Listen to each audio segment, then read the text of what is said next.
Hello, good afternoon, everyone, to our wonderful family out there. We are here with you on a Sunday. Usually we're here on Mondays, but today we had plans for a lovely discussion, but with a guest, and unfortunately, they're not able to meet with us today. But you know what? We still wanted to connect with you because today's topic, I believe, is a very important one to have. It is about emotional intimacy. So, for those who are joining us for the first time, welcome. You may be joining us from YouTube or our Facebook page or our Facebook private group. Welcome and thank you for joining us. I'm Sani Duke, a mental health therapist and a Christian parenting and family coach. And right here is my lovely husband, Courtney Dookie, a clinical psychologist, and also your marriage and family coach. So we're so happy to be connecting with you today. Honestly, guys, we have so much things going on for us personally in our life.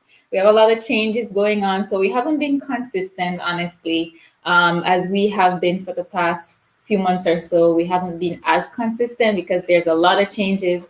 We're moving and so many things going on for us. But thank you for your patience and thank you for tuning in with us whenever we do have our live talk shows. So today, we're talking about emotional intimacy. and it's working in the field of marriage and family and couples especially. This has been one of the major things we see keep coming up. Yeah. You've looked at some of the research yourself and you've looked at some of the groups that we've interacted with, and we're seeing definitely that there is almost a shortage of emotional intimacy in lots of relationships, not in all relationships, but in lots of relationships and couples we're working with, and research questions and things we've been doing. We're seeing this theme keep coming up, and we will address it in much details. We just want to whet your appetite today as to where we're going with emotional and intimacy. Yes. So my question for you is, do you struggle with emotional intimacy? Do you know anyone who struggles with emotional intimacy? This is something we don't generally talk about in public, but I've been a part of a lot of couples and groups, and I hear, these groups are mostly women, and a lot of women are struggling because they feel like that emotional connection they need to have with their husband is just not there, and the relationship has become just housemates or role, just carrying out your roles as a provider or a parent, whatever it is. And that filters into the physical intimacy as well, where what I've heard or what I've seen is, and you probably heard that too, is I feel like an item when it comes to physical intimacy. I feel like just like an object now, because the connection piece is just not there. And it's interesting that you're speaking from sort of what you're hearing from these women in these groups. When I work with men, they're almost saying a similar thing. At least in their minds, they're saying, look, I have been doing all these things. A lot of them, not saying all of them, but a lot of men have been saying to me, I've been doing all of these things, and it just seems like I can't get it right. Everything I do, I'm doing it wrong. I'm not getting any appreciation for what I'm doing. So there's also this disconnect where the women are complaining and the men are complaining about the same things, even though they're complaining about it from two different perspectives. Because men are saying to me, look, Courtney, I've been doing this.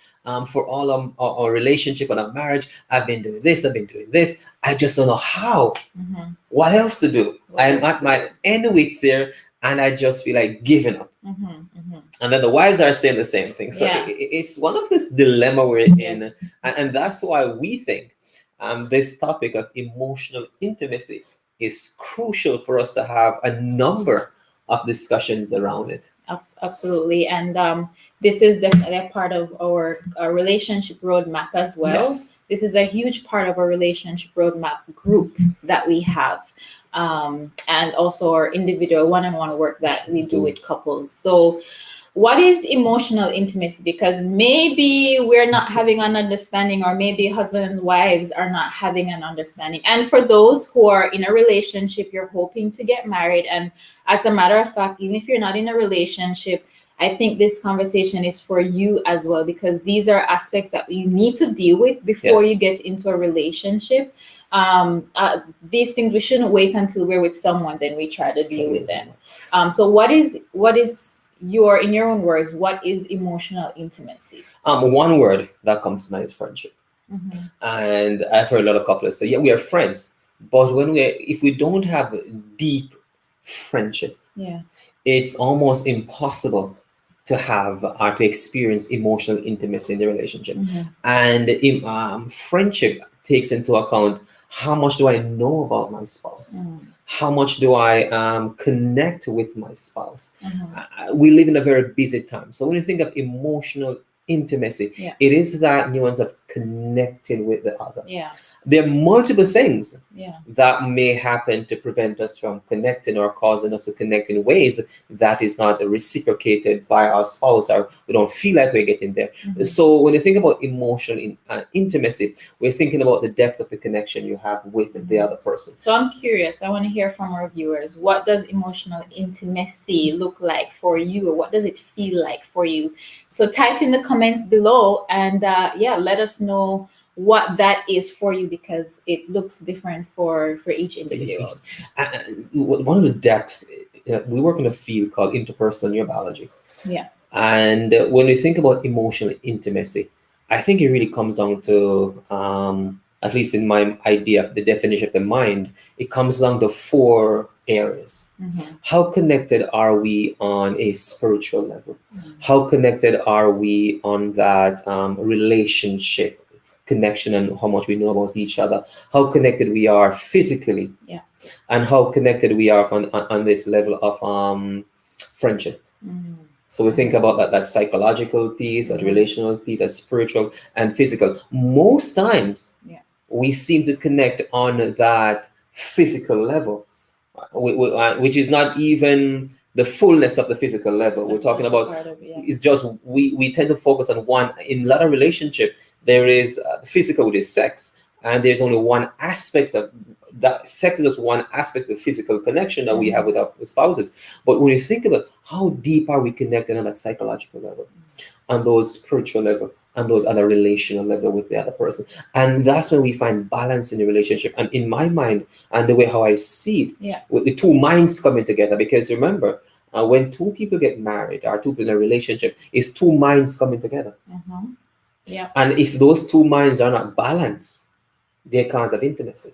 Mm. And emotional intimacy is directly connected to how those two minds. So when you ask me what is emotional intimacy, it is the merging of two minds together in a balance and a holistic manner. Mm. So we're talking about oh, that, yeah, that sounds like a lot. That definition alone. So I'm hearing vulnerability. Yes. So we're vulnerable with each other. Mhm. I'm hearing also boundaries Yes. and respect for individuality. Mhm. That's basically what I'm getting out of your It definition. is, because they have two minds, right? And Yeah. those two minds, there is linkage and there's differentiation. Mhm. Linkage means those two minds are linking together to form this union of a relationship. Differentiation is that I'm a different person from you. We're Yes. different in different ways, but so we're But we're linking, connected. and that's why we have boundaries, and we can set intimacy. Emotional intimacy is really also rooted in this idea that you're bringing up, Sanya, that I'm okay to be independent, Mhm. but also okay to be dependent on my spouse. Mhm. And that you mentioned another word, vulnerability. Mhm. Dependent on my spouse means that I'm open to be vulnerable Yeah. with my spouse. Yes. And I know we dudes, we are uncomfortable most times to talk about the deep things Mhm. and the emotional things, because that makes us too vulnerable. Yeah. And we men don't like to be vulnerable. We yeah. husbands, let me speak about husbands. Society has nurtured Yes, men not to be vulnerable. not to be vulnerable. You We're have to gonna be put on tough. that tough Yes, skin. tough shell. Yeah. So Yeah. that's why it's important when you think about this idea of boundaries, but also linking and connecting with each other and being vulnerable. Yes. So you mentioned sometimes husbands don't like to be vulnerable. So for sure, we know we're going to have a lot of intimacy issues there, emotional Yes. intimacy issues there. But what are the things that causes individuals to have a difficult time connecting emotionally in a relationship? I think that's a really good question. And I think the question itself is a whole talk by itself. The answer to the question is a whole talk by itself. Yeah. But fundamentally, one of the things that we take into account is our attachment. Mm. What is our attachment style in a relationship? Mhm. Now, men, we grew up, husbands at times, I'm speaking from the husband perspective, as also for the relationship itself. We grew up in a certain way in which Mhm.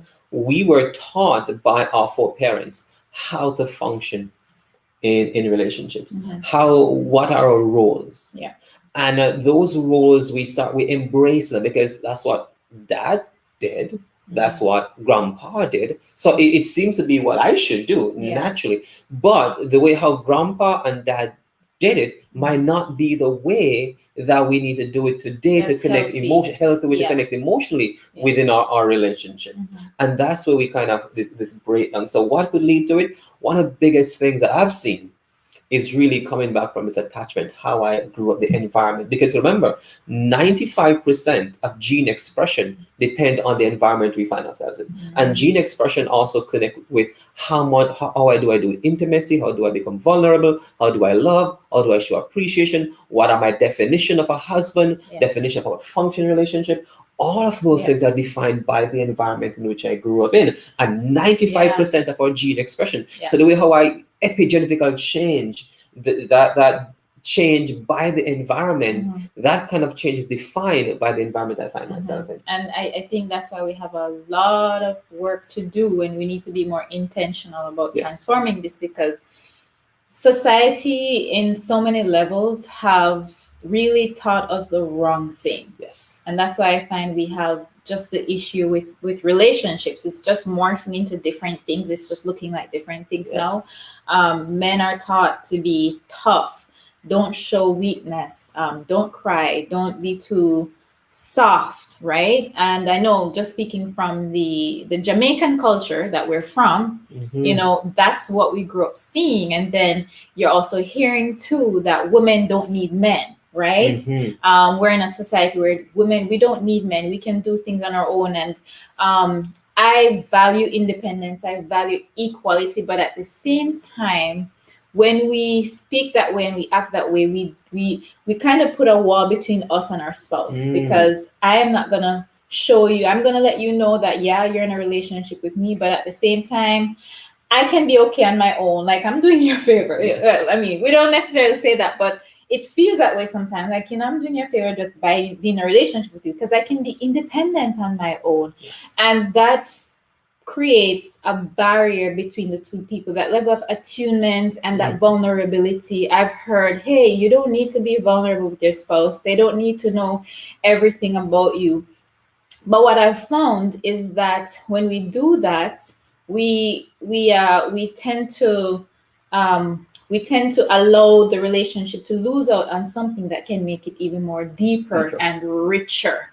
Because when it comes to intimacy, it's the ability to open up yourself to the other person, not losing yourself, of course, your individuality, but the ability to open up yourself to the other person receiving it from a healthy, nurturing perspective. We have to look at that too. Yes. Right? We have to play a part in when somebody is vulnerable with us and open with us.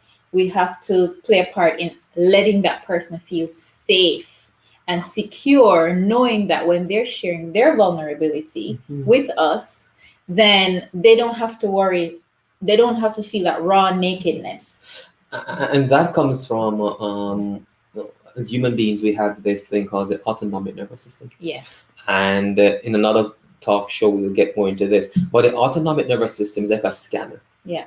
It's scanning the environment scanning our partners and Mhm. scanning the home in which we live in. And the autonomic nervous system functions on three states: Mm.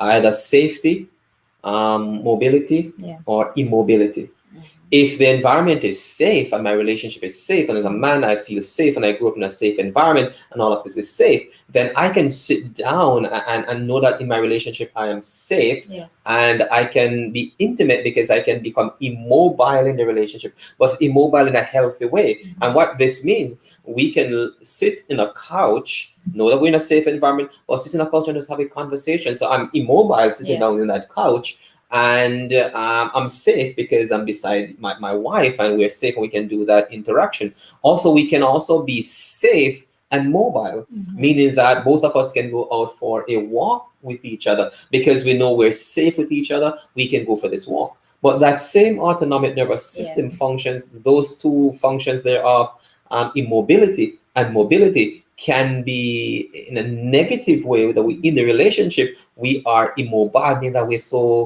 so stressed, so tense that we feel like we're trapped and we stonewall, and we become literally frozen in the Yes. relationship. Or it can become so mobile that we want to flight or flight. Mhm. And those are other states with this autonomic nervous system can, when the autonomic nervous system scan the environment, Yes. if it's safe, then mobility and mobility Mhm. becomes a safe thing to do. If it Yes. scans the environment and it's not safe, as a husband, I think Shut down. I'm shut down. I'm going to run out Stonewall. Stonewall. Avoid.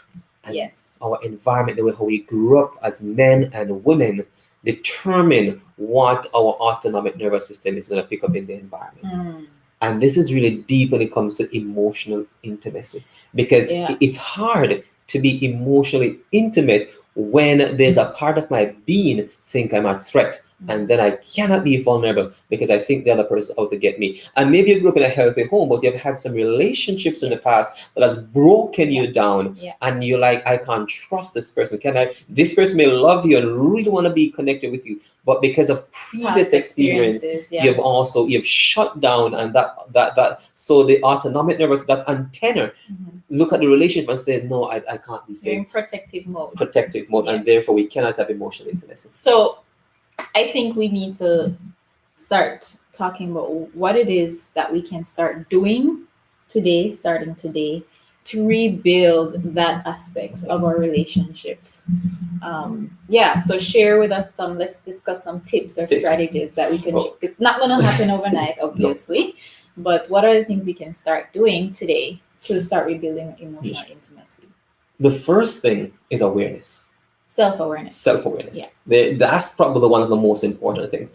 In any journey, we first need to know where we are and how we get there. Mm-hmm. So, two questions: why I can't trust my partner? Why am I so scared of being vulnerable with my partner? How did I get to this place? Yeah. And now, so if I can look and say history, the way I grew up, that's how I got to this place. When I look at my partner that I'm in a relationship with, Yeah. is my partner a representative of any of my previous experience? So this is where awareness of self comes into play, but also an awareness of your partner also comes into play. Mhm. And it's like one of the questions I ask other couples is, if someone in the past has passed something on to us, the way how we react and respond in a relationship, are those individuals a reliable source of how I should live my life with my current spouse? Right? So self-awareness, look at what are some belief systems, some assumptions, some rules that I'm carrying with me from either previous relationship, previous experience, or how I grew up. Are those rules, interpretations, assumptions I'm carrying with me, are they reliable in regards to my current relationship that I'm in, right? That's deep. And we need to figure that out. Yes. And that comes through self-awareness and also awareness of my partner and the person I'm in, because I need to ensure that the person I'm in a relationship with is also safe. Because healing takes place in safe relationships. And that's why I like that self-awareness piece, because that way you're able to learn your boundaries, know what your boundaries are. Because sometimes we lose track of that. And I believe that in developing emotional intimacy, we need to be aware of each other's boundaries and practice to honor them and respect them. Yes. So that's another tip for you, is talk to your spouse about what their boundaries are, and practice to respect them, or respect them, Yes. pretty much respect them, and work on building and developing that emotional trust. Because if your spouse realizes that you're respecting him or her boundaries, he's going to feel safer, he or she's going to feel safer, to come to you and to talk to you and be more open, I believe, Yes. towards you. You just mentioned that a key phrase there. Yeah. Emotional trust. Yes. Emotional trust and emotional intimacy go hand in hand. Yeah. So a key thing, how do we develop emotional trust? That's an incremental thing. What I mean by that, we start off with small things that we can trust each other with. And this may seem trivial. Yeah. But if you say you're going to be there for 6 o'clock, be there for 6 o'clock. Yes. If you can't make it for 6, make a phone call or something. Small things, incremental things. So important. If you promise your spouse that you're going to do something, do it. Or if something happened and you can't do it, make preparation, make arrangement to get it done, or speak to your spouse about it. Don't lie. Don't white lie. Yeah. I mean, erase the word lie. Don't make excuse and do white lies. Yeah. Be straight. If something happened and you can't fulfill the commitment you make, just simply apologize to the person, reschedule, do something about it. But don't allow that to become the rule, though, where you don't make it 100 times and you keep apologizing 100 times. Don't let that become the rule. Make it become the exception. So we talk about incremental activities or encounters that will build this emotional trust. And when now I can depend on you, I know that you're reliable. And when reliability is established in the relationship through these small acts of things that we say we're going to do. If you're going to take out the garbage, if you're going to prepare supper, if you're going to pick up the kids from school, all these day-to-day mundane things, whatever they are, that husbands or wives are making commitment to do, stick to them. Because these small things are what turn into emotional trust. When there's emotional trust, then emotional intimacy becomes that kind of aftermath, the result of emotional trust. Yes. So here are some other things that we can start doing. We talked about establishing our boundary, respecting our boundary, being accountable to our spouse. Other things that we can start doing is literally start spending time together. Yes. And this is a time when we would say, you know what, just take not watching movies, because you're not getting the time to really connect. You're watching a movie, which is, it's okay if you want to watch, videos and stuff. But when it comes to making that deep connection with that person, talking about their dreams, their aspirations, and guys, I will tell you that my husband and myself, we are very big dreamers. If you should be a fly on the wall and eavesdrop on us sometimes. And we have been that way from day one. Because when we started out in our life journey together, both of us, we had nothing whatsoever. But we started dreaming and we encouraged each other. And because of that, now we boost each other up and helping each other to reach each other's goal. And when one person wins, the other person's win. Yes. So take the time to talk about your dreams and your aspirations. Listen to the person's likes, dislikes, what they think is weird about the world, for example, and validate those things. Don't try to debate and try to put down what the other person is saying or thinking, because that means you're saying your thoughts are higher or better than the other person, and that shuts them down emotionally. I'm talking to the ladies here now. I'm talking to my ladies, the wives out there. When your husband says something, even if in your mind you're thinking, how on earth, like, really? Try and affirm your husband and let him know that you believe in him. Try and boost him. And that is when you realize that he feels safer to come to you and say, honey, man, this thought just flashed through my mind today. I was just thinking, like, how about if I do this? Support your husband's dreams. When they talk, show respect. Affirm them, ladies. Affirm them. Don't put them down. Don't crush them. Don't crush their dreams, because that's how we find that. That's where men, I believe, you can correct me if I'm wrong, but that is where I believe they develop that emotional intimacy with their spouse as well.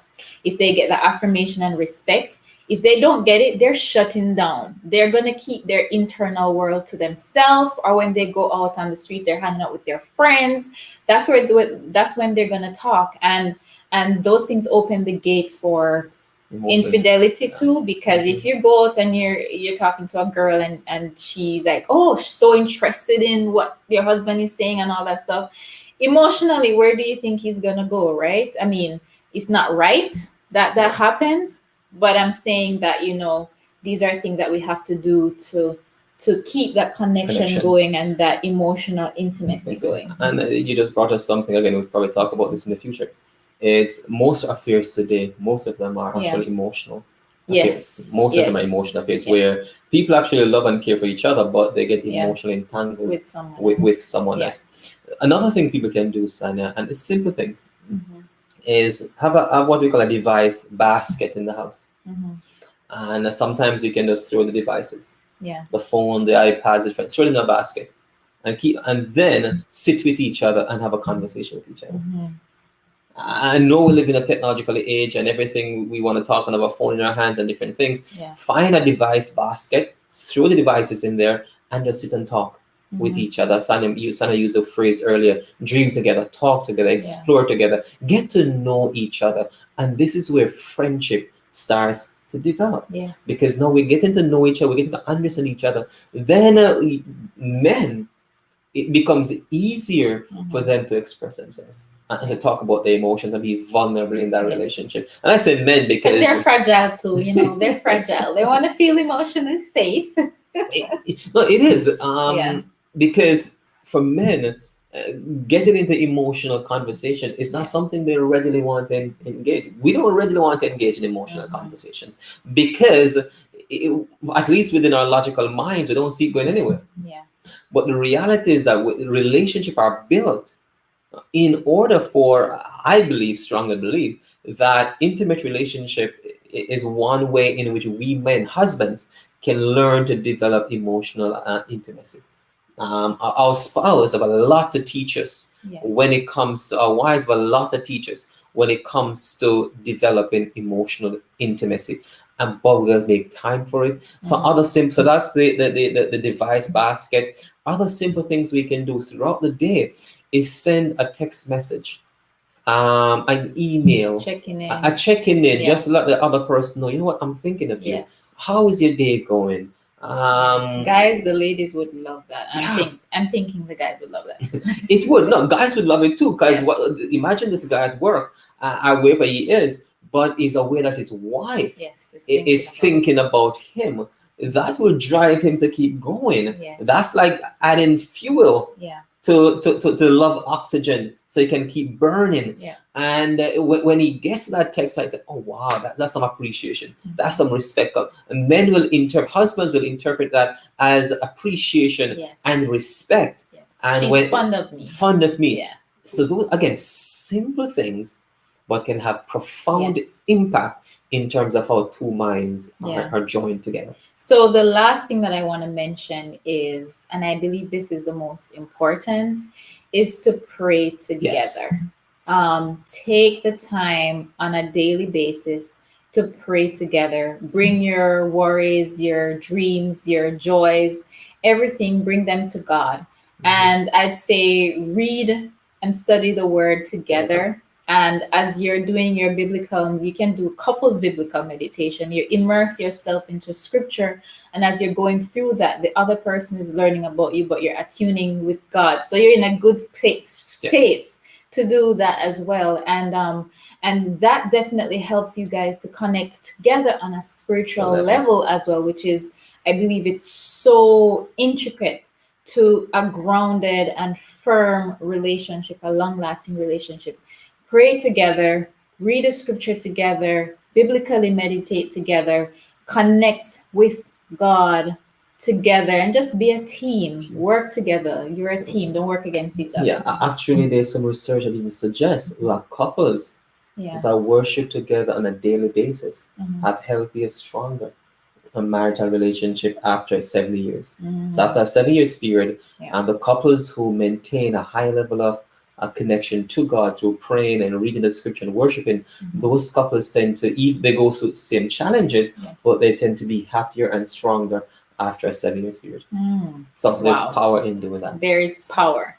So we're just so happy to be able to share these thoughts with you. And whatever we shared with you are thoughts from our own work and what we know have worked with our individuals, couples that we've worked with, and also from our own personal experiences as a couple. We have been married for going 12 years. 12 years. And Soon 12 years. it's almost 12 years. And we have learned so much. We've learned so much. So what we share with you are things that we have used ourselves, and we have used, or individuals we know have used, couples have used. So try these things. Just indulge what we talk about. So just indulge that for a minute there and see, at least for a week or 2 weeks, 3 weeks best, and see how that transform your relationship. We don't have to be living in a starving emotional relationship. That's not happiness. That's No. not what God intend for us. For our relationship to be like. That's not what marriage should look like. It's not acceptable. And so do something. Talk to your spouse, talk to your husband, talk to your wife to say, hey, I don't want to be, I feel emotionally starved. I don't want us to be that way anymore. Let's do something. Let's work on something together. So in this case, if you find that you need that extra support to help you with that, reach out to us. Message us, let us know, like, hey, we kind of want to work on some stuff here, can you help us? Or if you don't want to reach out to us, reach out to a counselor or a pastor who is proficient in helping couples heal and restore their marriage and relationship. So guys, we just thank you and we encourage you, pray that you have a good day, a blessed week. Until next time, we will see you. Take care.